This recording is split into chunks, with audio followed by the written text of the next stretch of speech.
Selamat pagi pemirsa. Dunia pendidikan kembali dirundung duka karena perundungan seorang siswi kelas 6 SD di kawasan Pesanggerahan, Jakarta Selatan tewas akibat terjatuh saat bermain-main di lantai 4 gedung sekolah pada Selasa 26 September lalu. Berdasarkan CCTV yang diperoleh kepolisian dan keterangan sejumlah saksi mata, diduga jatuhnya siswi ini karena bunuh diri setelah mengalami perundungan. Meski demikian, pihak kepolisian hingga saat ini belum bisa menyimpulkan penyebab kematian siswi itu. Pemirsa, inilah editorial Media Indonesia di seri ini Jumat 29 September 2023 dengan tema Darurat Perundungan bersama saya Leonard Samosir. Dan Anda semua para pemirsa bisa juga ikut menyatakan pendapat Anda dengan menelepon nomor telepon 021 583 99 100. Dan pemirsa, pagi ini telah hadir bersama saya anggota Dewan Redaksi Media Group Nunung Setiani. Mbak Nunung, selamat pagi. Pagi, Leo. Kita akan bicara sesuatu yang sebetulnya mungkin juga bukan hal yang baru, tetapi beberapa waktu belakangan ada beberapa peristiwa yang menyergah kita lagi ya, bahwa memang perundungan ini masih jadi masalah untuk anak-anak kita. Tapi sebelum kita bahas itu, Mbak Nunung dan pemirsa, kita lihat dulu beberapa berita yang diperhatikan Media Indonesia untuk pagi ini. Yang pertama ini adalah headline Media Indonesia untuk hari ini, Anda bisa lihat di harian Anda pemirsa. Asap karhutla adalah kebakaran hutan dan lahan kian mengancam. Ini di beberapa titik, terutama di luar Pulau Jawa ya, Mbak Nunung. Bagaimana, Mbak? Iya, ini nggak usah di luar Pulau Jawa, di Jawa pun ada juga. Iya. Oh. Karena kan memang kemaraunya kering, bukan saja orang yang sengaja ini persoalannya kan, orang tidak sengaja pun bikin kebakaran yang cukup masif di gunung-gunung di Jawa. Kemarin kita ingat yang ada di mana? Bromo. Iya. Itu dia bilang kecelakaan katanya. Ya apapun namanya, itu keteledoran, kecelakaan, kemudian bukan hanya hutan tapi juga lokasi pembuangan sampah yang besar itu juga terbakar di mana-mana. Belum lagi yang hampir reguler ya, Leo, yang di luar Jawa, kebakaran hutan. Memang kondisinya sedang kering, tapi bukan excuse gitu kan. Ketika kondisinya sedang kering ya memang kita harus hati-hati supaya harus lebih waspada ya sebetulnya ya. Tapi kalau melihat titik api ini di dalam berita dikatakan di Pekanbaru ya, di Riau itu sudah mulai kewalahan. Lalu ada beberapa titik di Belitung, Bangka Belitung, kemudian juga di beberapa wilayah lain itu masih terbakar. Artinya kan BNPB mungkin ya, atau badan-badan yang berwenang harusnya sudah antisipasi lebih ya, karena kemarau panjang itu terjadi tahun ini. Bagaimana? Ya, di berbagai berita sudah sampai kemudian itu karena mengganggu masyarakat itu sampai dibagi-bagi masker. Oh. Ya, sampai dibagi-bagi masker. Kewaspadaan memang harus naik ya, harus ditingkatkan ya, Leo. Mau bagaimanapun kita tidak bisa menunggu sampai musim hujan. Iya, ya, betul. Itu pasrah. Kita harus bersiap ya. Kita harap pemerintah daerah benar-benar mempersiapkan supaya kekeringan ini tidak membuat masalah yang lebih parah lagi dengan kebakaran. Kita ke berita selanjutnya, ke halaman 2, pemirsa. Kali ini terkait dengan TikTok ini, Mbak Nunung. Iya, yang belakangan rame ya. Rame sekali TikTok Shop. Bahlil, maaf, maksudnya adalah Menteri Investasi Kepala BKPM Bahlil Lahadalia tegur TikTok. Ini tegur TikTok, ditegur seperti apa, efeknya apa, diperhatikan TikTok tidak nih kelihatannya, Mbak Nunung? Bagaimana? Iya, tapi ini soalnya adalah dia menegur supaya tidak mengadu domba, versinya begitu kan. Ketika kemudian itu ditutup, kemudian kesannya ada sekian juta UMKM. Iya, di TikTok yang kemudian akan terkena imbasnya begitu. Itu yang jadi soal gitu. Tapi memang tidak boleh. Memang pemerintah baru tahu setelah ramai. Kan ini kan TikTok ini gampang ya, tinggal install aplikasinya. Siapapun selama punya handphone, punya internet, bisa bikin akunnya, bisa lihat begitu. Kok baru belakangan ini setelah ramai dan juga beberapa orang masih menduga-duga apa benar Tanah Abang, pasar-pasar tradisional itu sepi gara-gara TikTok ini, Shop. hanya gara-gara ini. Itu begitu. dia. Lalu Apakah kalau TikTok Shop sudah dilarang, otomatis kembali? Itu dia kan pertanyaan besarnya itu, Mbak. Iya, dan banyak orang akan memperkirakan itu bukan sebab tunggal, begitu Iya. kan? Dan sekarang sudah jelas disebut juga tentang masuknya barang-barang impor ilegal gitu ya, ada cross border di situ yang kemudian membuat harganya sangat murah, barang-barang sisa apa yang tidak terjual ini dibuang ke sini dan harganya murah dan kemudian tidak kena pajak, tidak kena itu harus ditindaklanjuti gitu kan, karena kalaupun tidak di satu sosial media yang satu bisa ke sosial media yang lain gitu kan. Karena kan kita tahu ada Facebook, ada Instagram yang dipakai juga bisa untuk lewat mana saja berdagang begitu ya. Kita harap penyelesaiannya menyeluruh. Kemudian jangan sampai salah obat ya, Mbak Nunung ya. Yang sakit kaki yang diobati kepala begitu atau sebaliknya. Kita harapkan seperti itu. Sesudah peraturan yang ini harus ada lanjutannya seperti apa gitu ya. Bagaimana kemudian barang-barang impor itu benar-benar diawasi.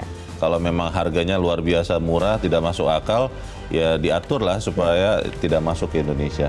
Kita ke berita selanjutnya. Kali ini dari sepak bola. Maksudnya adalah Ketua Umum PSSI Erick Thohir akan tindak tegas wasit yang bermain kotor. Kalau saya bilang sih sebenarnya wasit bermain kotor ya udah dicabut aja Mbak izinnya seumur hidup begitu, tidak bisa jadi wasit saja. Itu kan lebih mudah. Bagaimana Mbak Nunung? Ya kemarin itu kan sudah ada tindak lanjut dari pengaturan skor atau apa? Mafia itu. Ya match fixing gitu ya. Di Liga 2 ya ini ya. Liga 2. Liga 2 ya ini buntut dari kita sebenarnya sudah cukup lama ya dengar ini ya, judi bola begitu ya. Betul. Dan itu kemudian pengaturan skor salah satu asalnya kan dari situ. Iya. Jadi ini yang kemudian ditindak dan sesudah itu ya mau tidak mau ini hal yang pasti sudah harus dilakukan begitu. Kalau ada yang berlaku curang ya segera dilakukan. Tindakannya. Kalau dikutip di berita ini, Erick Thohir mengatakan di acara PSSI Partner Summit di Jakarta Rabu, di bagian akhirnya dia bilang begini, Mbak Nunung, kalau ternyata wasitnya masih kotor, ya kita penjarakan katanya. Ya kita harapkan kalaupun misalnya wasit tertangkap lalu terbukti dan dipenjarakan, jangan wasitnya saja ya, yang ngasih uangnya itu kan, yang menyuap juga harus ditangkap juga, dipenjarakan juga. Karena penyuapan itu dari dua sisi ya. Ada dua pihak ya. Betul. Ada yang memberi, ada yang menerima. Jadi jangan cuma yang menerima begitu kan. Karena kalaupun judi juga dilarang di sini. Iya, it takes two to tango. Jadi tidak boleh hanya yang menerima suapnya saja yang dihukum, tapi pemberi suapnya juga. Kita dukung ya. Langkah ini semoga untuk bersih-bersih ya Leo. Langkah bersih-bersih ini semoga jangan hanya pada saat menjelang Februari 2024 Mbak Nunung. Ya saya nggak melanjutkan lebih lanjut tapi ya sudah sama-sama tahu. Kita tinggalkan berita itu, kita ke editorial pemirsa dan Mbak Nunung. Editorial pada pagi ini diberi judul Darurat Perundungan. Memang perundungan itu menjadi semakin jelas sekarang Mbak Nunung, salah satunya karena ada media sosial. Dan semua handphone sekarang sudah ada kamera. Semua manusia termasuk di Indonesia itu sangat sadar kalau ada kejadian Mbak Nunung, bukannya dibantu dulu tapi direkam dulu pakai handphone sehingga akhirnya ini menyebar. Nah kalau bicara soal bullying, perundungan, apakah memang kemudian kita bisa mengatakan ini sudah terjadi begitu masif karena 1-2 peristiwa atau seperti apa? Kalau kita lihat ya Leo ya, banyak orang sekarang khawatir. Leo punya anak kan? Ada. Ya, dan kalau kita bolak-balik mendengar berita, melihat di sosmed, perundungan yang kita bilang brutal begitu ya. Kita tidak bisa bayangkan untuk anak seusia itu, anak kecil, anak-anak remaja gitu, melakukan tindakan seperti kekerasan seperti itu. Gitu. Itu buat orang tua sangat mengkhawatirkan gitu kan. Balik-balik ya memang kita tidak bisa bayangkan nanti anak-anak yang lebih kecil lagi seperti apa, dunia yang harus dihadapi seperti apa, betapa kerasnya gitu, jauh lebih keras dari yang kita punya. Jadi banyak hal sudah dilakukan. Kalau di pendidikan, Menteri Pendidikan sudah bikin aturan untuk bagaimana anti kekerasan di sekolah. Aturan ya? Aturan, iya. Pelaksanaannya saya nggak tahu itu, Mbak. Aturannya banyak ya? Iya, aturan. At least paling tidak aturan dulu. Aturan, dan kemudian aturan itu merujuk pada kewajiban untuk membuat tim. 6 bulan sesudah aturan itu. Tim untuk mencegah, untuk melakukan tindakan kalau terjadi kekerasan atau pembulian di lingkungan sekolah. Di lingkungan sekolah. Tetapi persoalannya kan bukan cuma di sekolah. Iya, ini video di Cilacap bukan di sekolah ini. Makanya gitu, walaupun dilakukan oleh anak-anak sekolah. Betul, dan itu antara kakak kelas dengan adik kelas gitu kan. Iya. Dimanapun dilakukan, di masyarakat, di sekolah sudah ada, di masyarakat sudah ada. Mungkin dari keluarga kita juga harus melakukan sesuatu. Pertanyaannya, Mbak Nunung, kalau kemudian ini jauh dari keluarga kita, kecenderungan kita adalah, oh ya itu cerita, itu berita di televisi, tapi bukan di keluarga kami. Sampai amit-amit ya terjadi di keluarga kita, baru kita bersemangat untuk melawannya. Nah, pertanyaannya, apakah kemudian bangsa kita, bangsa Indonesia butuh kejadian-kejadian seperti ini lebih banyak untuk kemudian bergerak sungguh-sungguh, atau sekedar sekarang melihat, oh kita prihatin saja? Kita akan bahas itu, Mbak Nunung. Dan pemirsa, inilah editorial Media Indonesia untuk hari ini, Jumat 29 September 2023, Darurat Perundungan.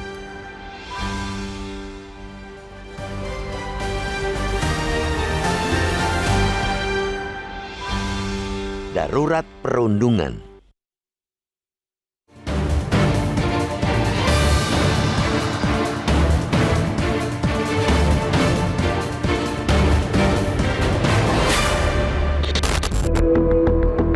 Dunia pendidikan kembali dirundung duka akibat perundungan. Seorang siswi kelas 6 SD di kawasan Pesanggerahan, Jakarta Selatan tewas akibat terjatuh saat bermain-main di lantai 4 gedung sekolah pada Selasa 26 September lalu. Walaupun sempat dirawat di Rumah Sakit Fatmawati, nyawa korban berinisial SR itu tidak bisa tertolong lagi. Siswi korban yang berusia 13 tahun ini kemudian dimakamkan di tempat pemakaman umum atau TPU Petukangan Utara, Jakarta Selatan. Berdasarkan CCTV yang diperoleh kepolisian dan keterangan sejumlah saksi mata, diduga jatuhnya siswi ini akibat bunuh diri setelah mengalami perundungan atau bullying. Namun demikian, pihak kepolisian hingga saat ini belum bisa menyimpulkan penyebab kematian siswi tersebut. Pada hari yang sama di Cilacap, Jawa Tengah, seorang siswa berinisial FF, 14 tahun, terpaksa menjalani perawatan di Rumah Sakit Umum Daerah atau RSUD Majenang akibat perundungan yang dilakukan teman sekolahnya. Akibat kasus yang videonya sempat viral di media sosial tersebut, Polresta Cilacap terpaksa turun tangan menahan pelaku. Dua kasus yang terjadi di hari yang sama ini sepertinya mengingatkan kita semua, terutama orang tua dan pendidik, bahwa kasus bullying di dunia pendidikan serta anak semakin menghantui kita. Dampaknya pun bukan hanya berbahaya bagi mental anak-anak untuk jangka panjang, namun juga nyawa bisa melayang.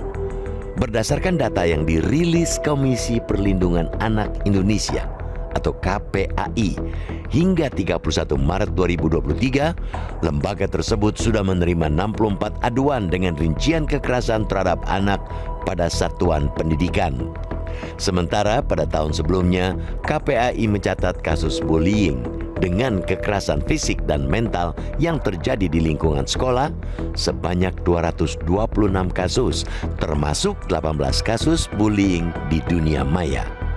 Sementara data Federasi Serikat Guru Indonesia atau FSGI menyebutkan sebanyak 16 kasus perundungan terjadi di lingkungan sekolah pada periode Januari hingga Agustus 2023. Adapun kasus perundungan di lingkungan sekolah paling banyak terjadi di sekolah dasar atau SD dan sekolah menengah pertama atau SMP dengan proporsi 25% dari total kasus.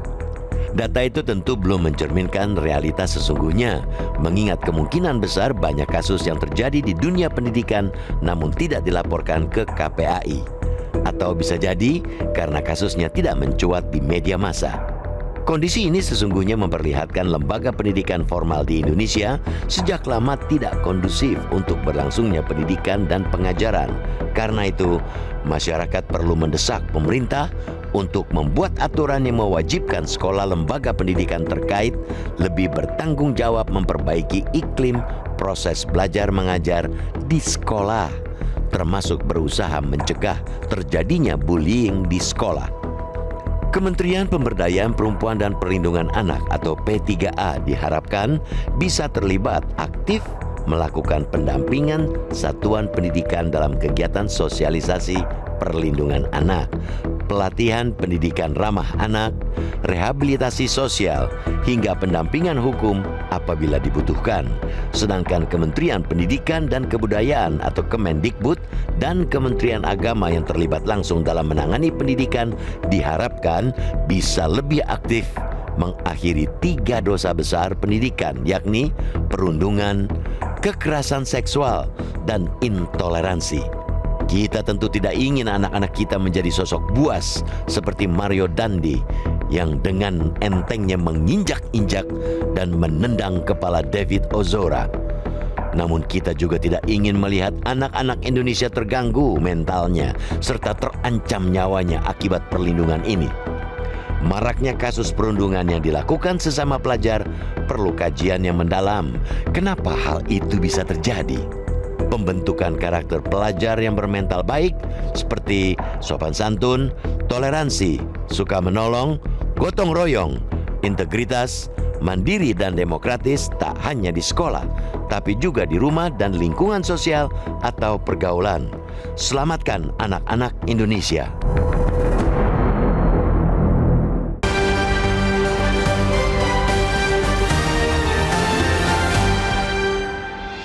Di bagian berikut Anda bisa ikut menyatakan pendapat Anda terkait editorial pagi ini. Pemirsa, untuk saat ini tetaplah bersama kami.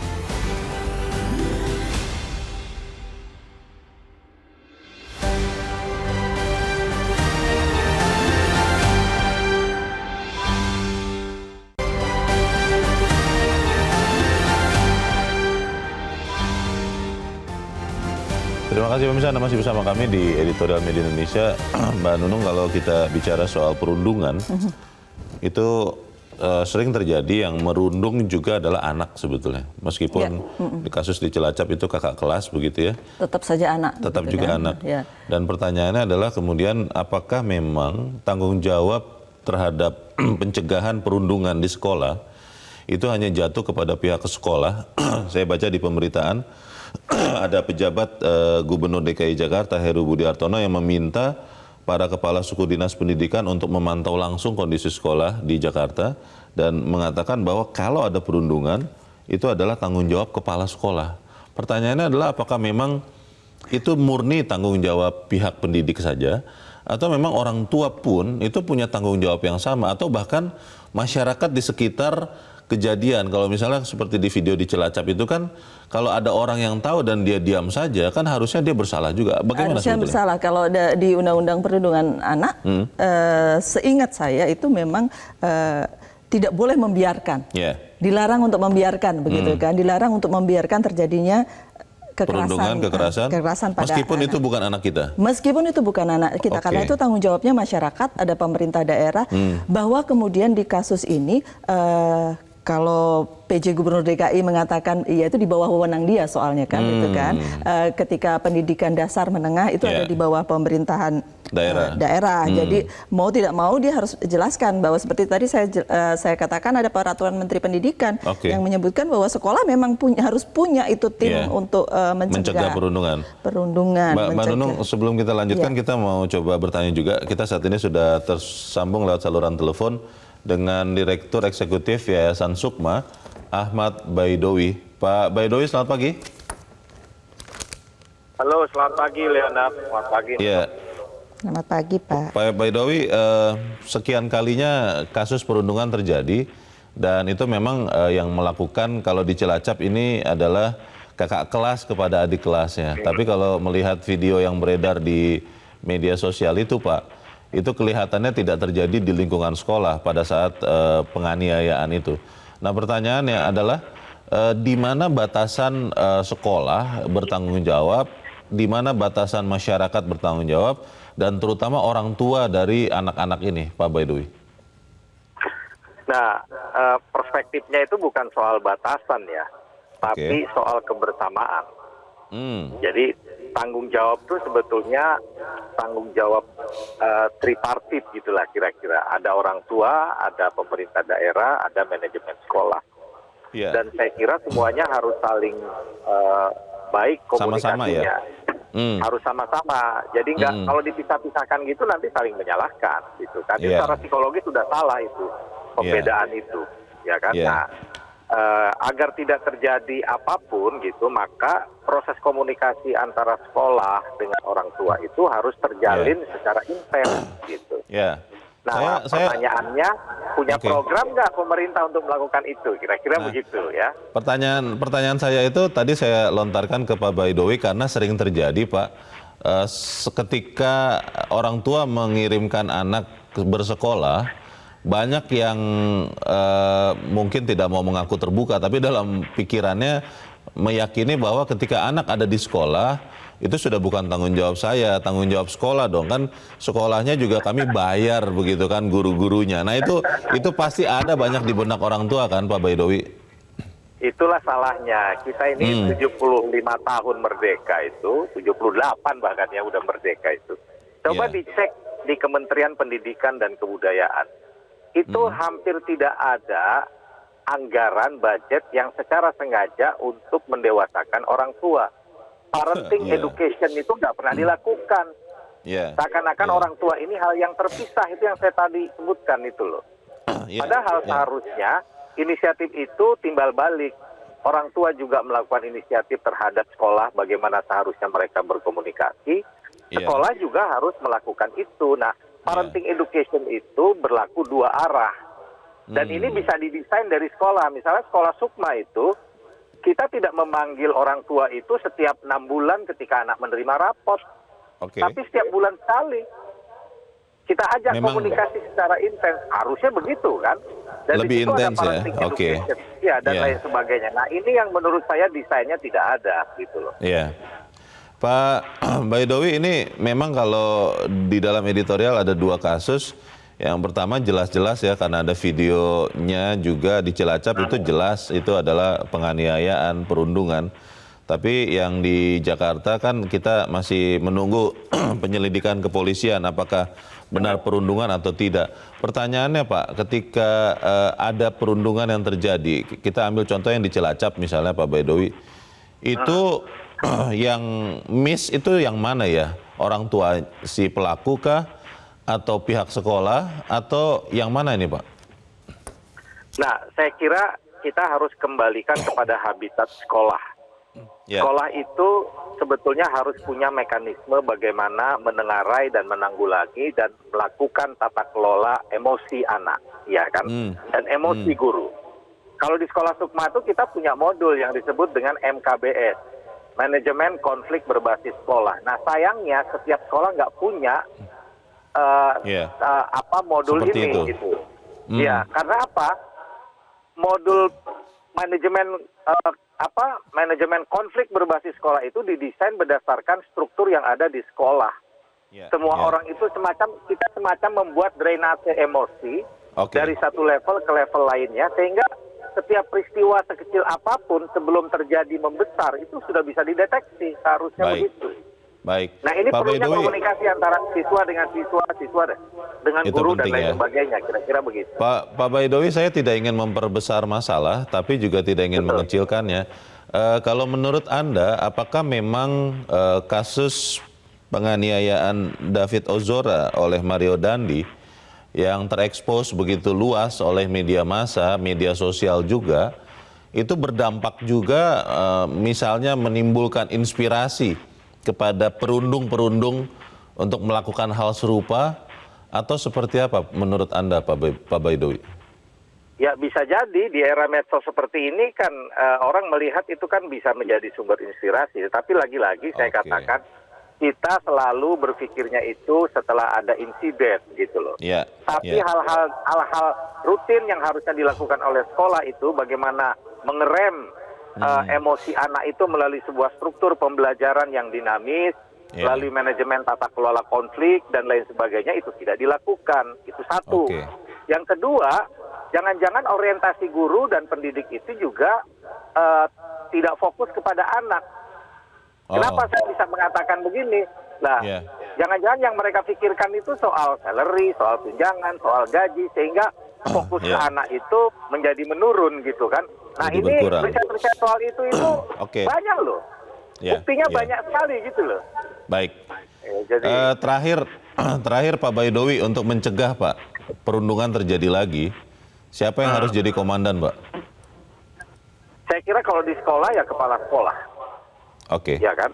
Dia harus tegas kepada bawahannya untuk melakukan sebuah mekanisme yang disebut dengan bagaimana mengatur drainase emosi warga sekolah, warga belajar.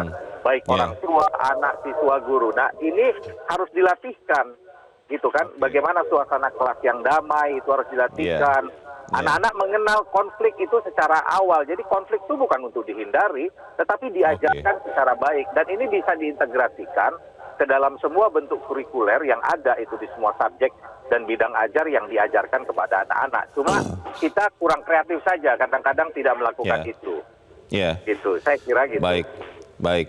Terima kasih Pak Ahmad Baidowi, Direktur Eksekutif Yayasan Sukma, sudah memberikan pencerahan bagi kami. Selamat pagi Pak Baidowi.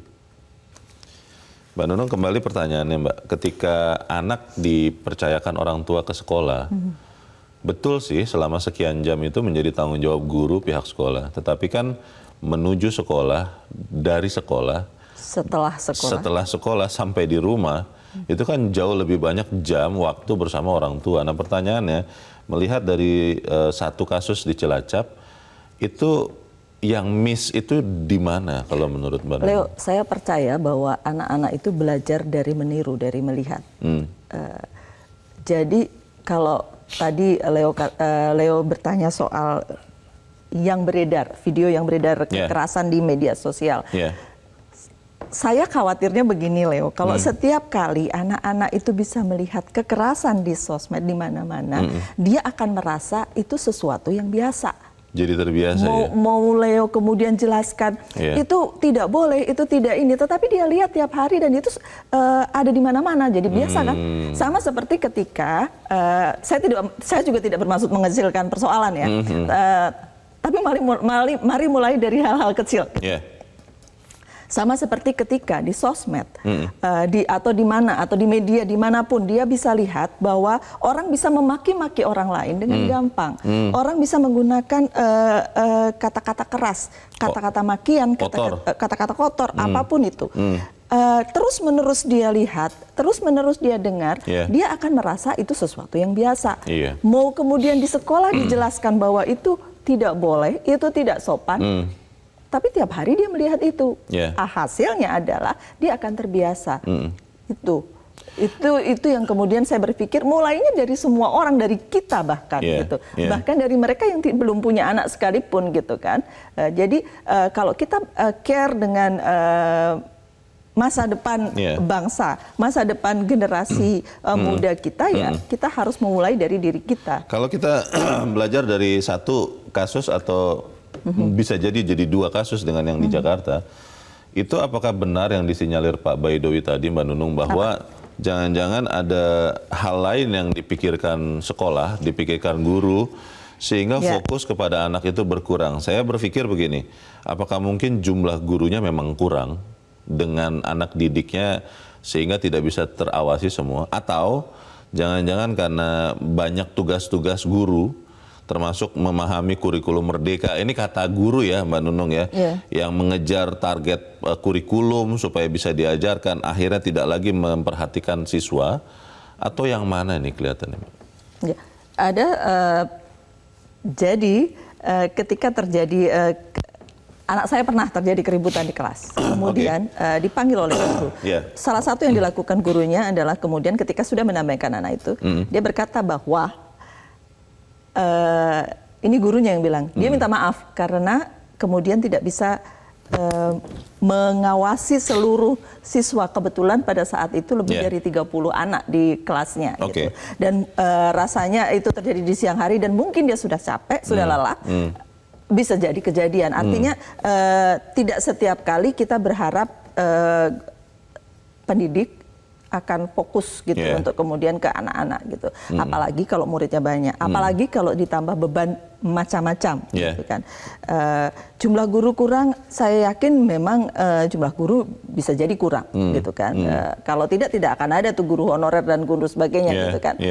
Nah, itu yang harus dijaga dan bagaimana bisa jadi sinyalemen Pak Baidowi bahwa memang tugas-tugas yang lain yang menyita perhatian, mungkin iya. Tetapi itu kan tidak excuse untuk kemudian ada kekerasan, ada pembulian, dan sebagainya di sekolah itu bisa, oh ya terjadi karena begini, gitu kan nggak boleh kan.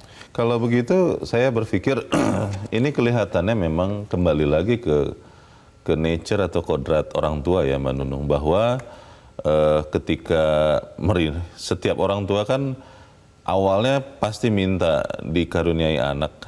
Ketika anak diberikan, mereka juga harusnya, idealnya, terus melindungi anak. Bahkan Undang-Undang Perlindungan Anak pun, hukum positif negara ini mengatur itu, bahwa orang tua harus melindungi anak. Bukan cuma orang tua ya, orang tua, masyarakat. Dan akhirnya diperluas, masyarakat, pemerintah, dan di sini kan termasuk sekolah. Tapi kan kembali lagi Mbak, bahwa banyak orang tua yang berpikir begitu sudah di sekolah, itu sudah bukan masalah saya lagi. Saya hanya masalahnya begitu anak saya tidak lagi di sekolah. Nah ini bagaimana menyadarkan kita semua supaya perundungan serupa tidak lagi terjadi, tidak lagi semakin banyak. Bagaimana kita mengembalikan ingatan orang tua untuk menjaga anaknya, kita bahas di bagian berikut. Mbak Nunung. Pemirsa tetap bersama kami, Editorial Media Indonesia segera kembali.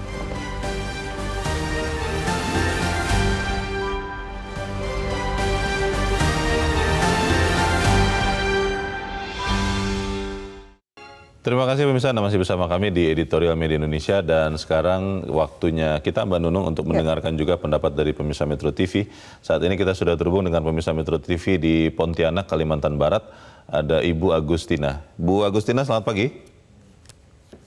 Selamat pagi Pak, Bapak dan Selamat Ibu, pagi. sehat selalu ya. Sehat selalu ya.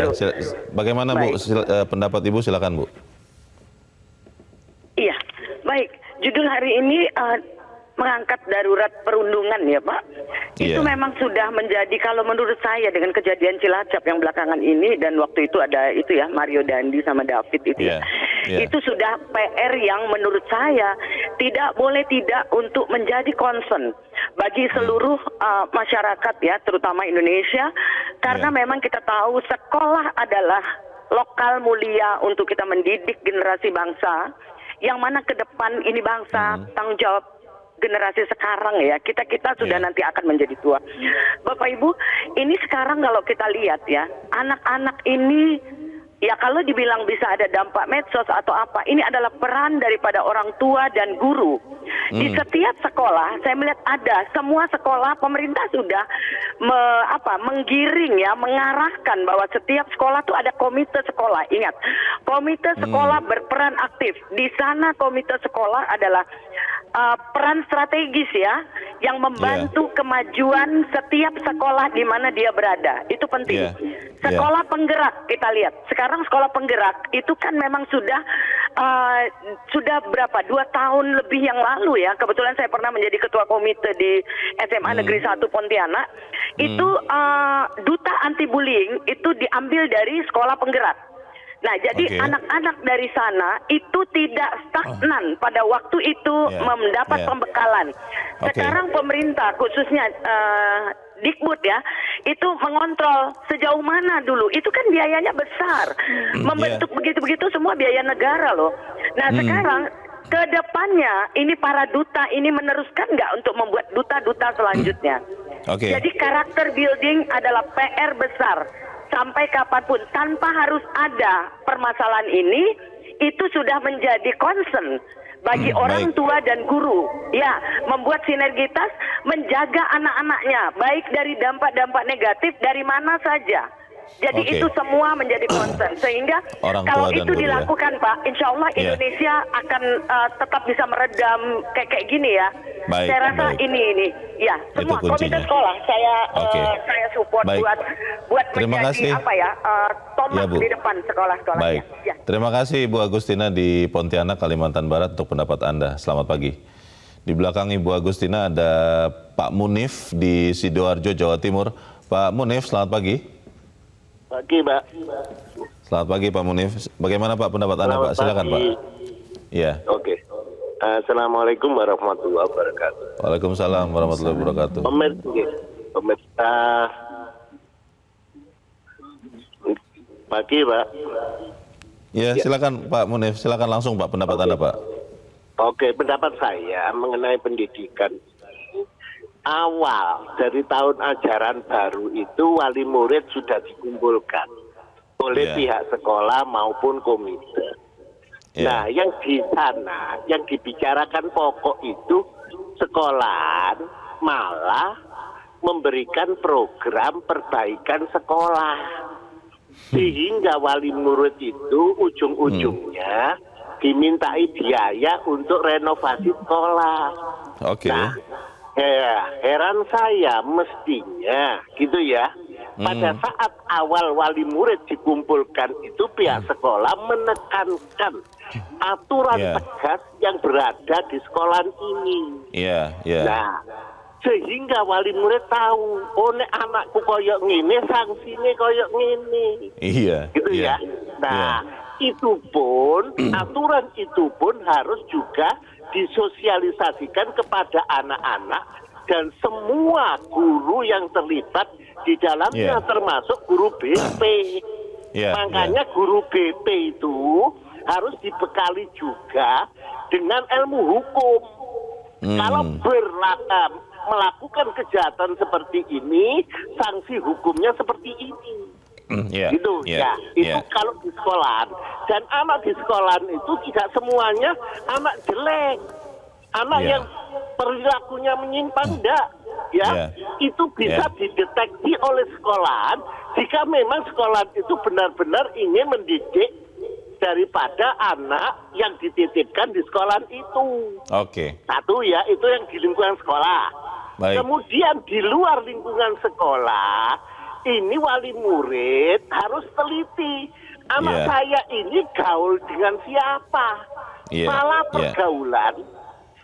pergaulan itu menyebabkan anak yang biasanya perilakunya sopan santun terhadap orang tua Baik. itu menjadi pemberani. Baik. Iya kan? Termasuk pengaruh dari gadget. Oke. Itu ya HP itu. Iya. Iya, itu Iya. sangat besar. Sangat berpengaruh ya. Nah, Baik, terima kasih Pak Munif di Sidoarjo, Jawa Timur Pak untuk pendapat Anda. Selamat pagi. Di belakang Pak Munif ada Pak Sandi di Jakarta Timur. Pak Sandi, selamat pagi.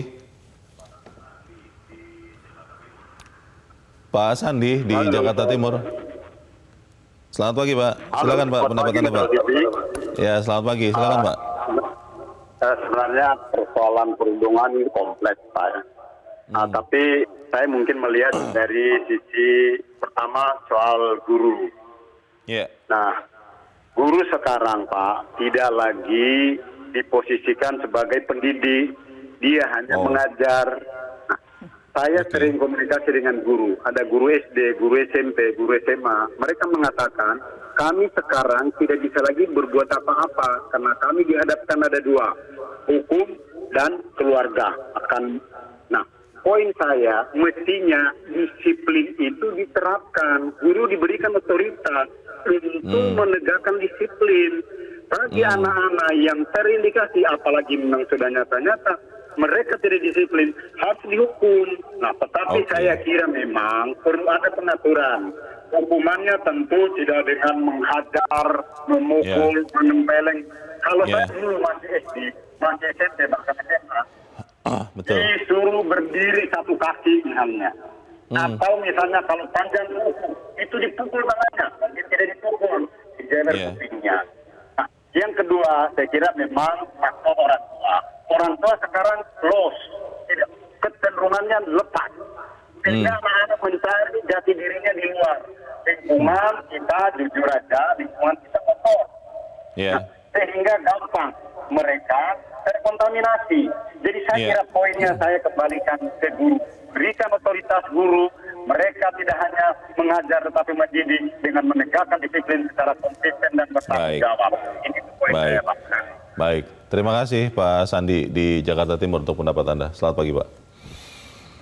Para pemirsa memotret masalah dengan jeli sebetulnya, Mbak Nunung, dan kita sebenarnya sudah tahu apa yang harus dilakukan. Tapi kan akhirnya ada kejadian juga. Mungkin ada yang miss, mungkin ada yang saling melempar tanggung jawab ya kalau kejadian sudah seperti ini. Kalau sudah terjadi kemudian saling lempar tanggung jawab. Iya, tidak ada yang berani ngambil tanggung jawab. Nah pertanyaannya Mbak, bagaimana kita memastikan sekian program, proyek yang bagus, tadi Bu Agustina di Pontianak sudah bercerita ada program untuk melawan bullying ini, memang benar-benar hidup di tengah-tengah masyarakat, di tengah-tengah sekolah, meskipun tidak ada program itu dari atas, dari pemerintah atau dari dinas pendidikan misalnya. Ya, kalau yang diceritakan Ibu Agustina itu kan tadi kan kerjasama antara pendidik dengan komite sekolah. Ya. Jadi kita mesti hormat kepada Ibu Agustina yang pernah jadi ketua komite sekolah. Kalau ketua komite sekolahnya seperti Ibu Agustina, aman. Kita kalau semuanya begitu aman gitu kan. Dan bagaimana kemudian menularkan yang seperti itu ke tempat-tempat yang lain itu kan pasalnya. Jadi betul bahwa memang harus ada kerjasama antara orang tua mau tidak mau. Yang pengen anaknya baik-baik saja. Kita semua pengen anak kita baik-baik saja. Dan bisa menyelesaikan persoalannya sendiri dengan baik gitu kan. Sanggup berdiri sendiri, sanggup menghadapi semua masalah di dunia gitu kan, di dunia yang dia hadapi gitu kan. Nah itu kan perlu bekal gitu kan. Dan itu kewajiban orang tua dan guru bersama-sama menurut saya. Sama seperti ibu dan bapak pemirsa tadi kan semuanya mengatakan bahwa ya udah guru dan orang tua mau tidak mau orang tua harus bersama-sama.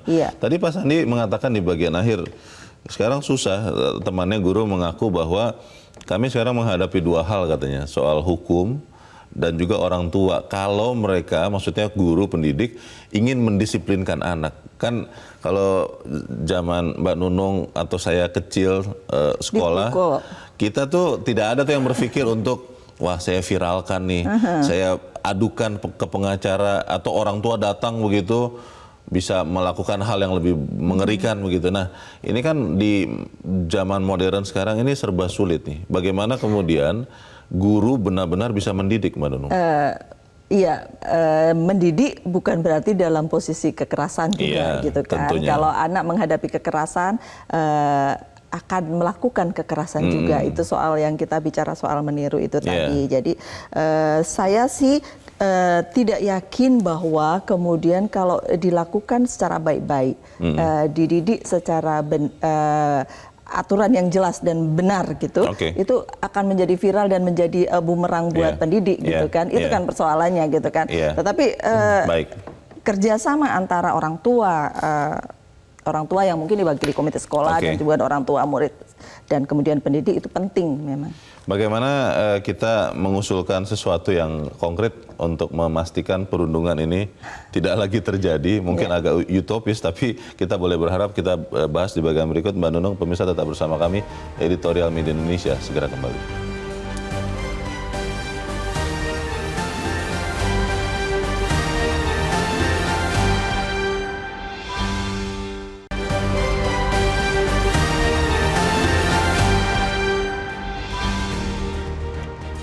Terima kasih pemirsa, Anda masih bisa bersama kami dan kita ada di bagian akhir diskusi kita pagi ini. Mbak Nunung, yang paling konkret yang bisa kita usulkan untuk segera menghentikan perundungan, Mbak? Mari mulai dari diri sendiri. Dari diri sendiri. Dari diri sendiri, dari para orang tua.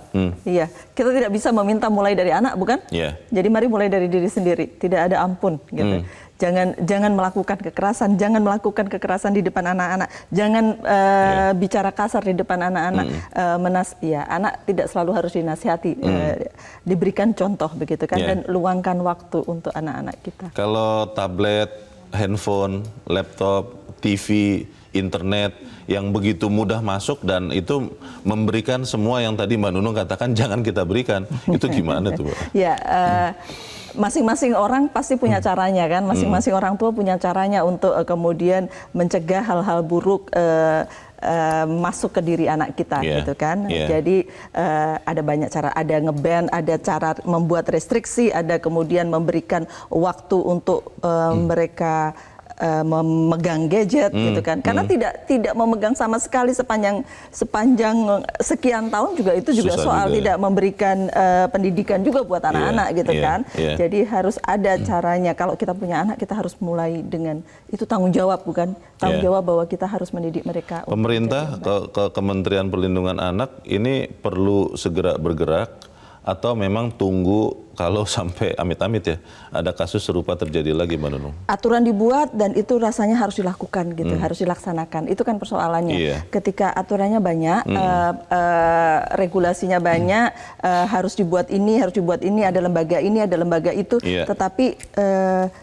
mereka harus bekerja dengan baik, itu satu. Ada kita, ada pemerintah, ada pendidik. Seperti yang disampaikan di Undang-Undang Perlindungan Anak, jadi semua pihak memang harus mau bekerja bersama-sama. Dan kalau kita tidak perlu susah-susah ya mulai dari diri kita, bukan mulai dari orang lain begitu kan. Baik, kita harapkan apa yang kita bicarakan ini bisa menyumbangkan untuk menghentikan perundungan. Mbak Nunung Setiani, terima kasih sudah hadir di tempat ini. Selamat pagi, Mbak. Pagi. Pemirsa, maraknya kasus perundungan yang dilakukan sesama pelajar perlu kajian mendalam. Kenapa hal itu terjadi? Pembentukan karakter pelajar yang bermental baik, sopan santun, toleransi, suka menolong, gotong royong, punya integritas, mandiri dan demokratis tidak hanya di sekolah, tapi juga di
Jelajahi cara baru mendapatkan informasi. Download Metro TV Extend sekarang.